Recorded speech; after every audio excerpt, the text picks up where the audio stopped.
key challenges in my mind is understanding the heterogeneity that exists in our cities and meeting those challenges. For example, there's a large informal sector in every urban area.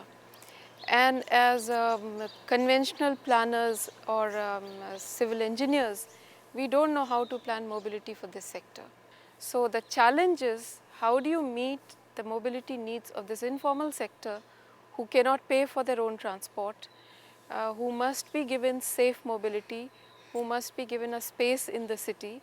So it is really integrating your urban process and urbanization with transport very closely.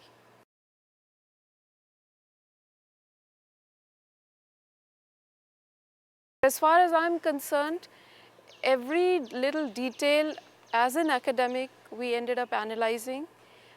We trained a whole lot of students in this process.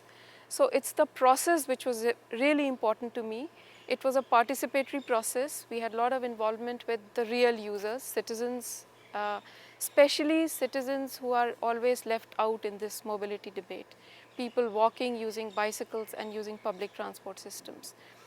And a large number of students were involved. So they got to learn in the process how you can actually start understanding these complex needs.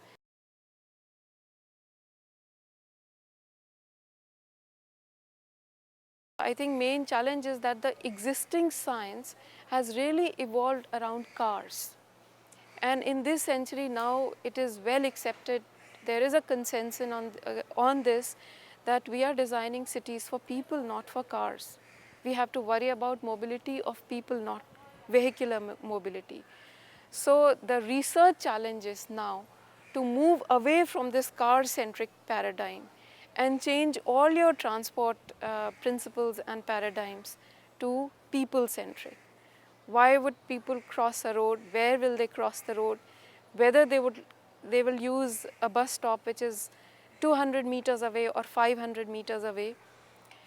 These are the very, at one level may seem simple, but certainly complex issues that we need to understand.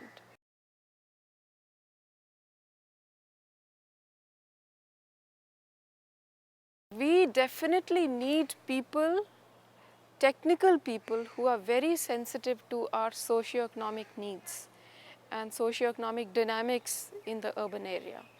So we are not only looking for skilled engineers, the traditional civil engineers.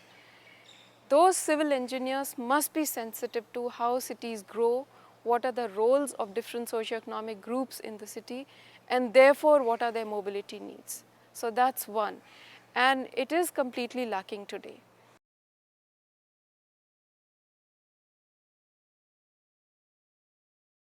Many times interdisciplinarity is difficult to define. How do you actually provide that skill? So I think major challenge is going to be that maybe instead of focusing a lot on coursework as such, focus more on joint studios or working very closely with municipalities or city governments where one can have a lot of dialogue with students. I guess at this level students have to understand that many of the problems that they are going to face as professionals later are complex problems. And those complexities you can only appreciate once you are actually in midst of a live environment.